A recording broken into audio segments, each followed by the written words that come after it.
Racing video manual. Positioned on the side of the watch is the crown, which is used for setting the time and winding the watch.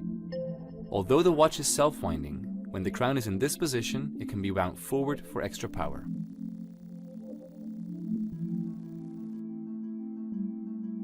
To set the time, pull the crown out one click to its furthest position. The seconds hand will stop.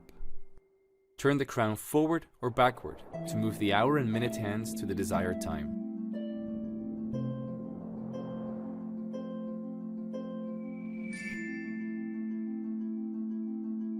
To adjust the date, press the corrector located on the side of the watch at 10 o'clock.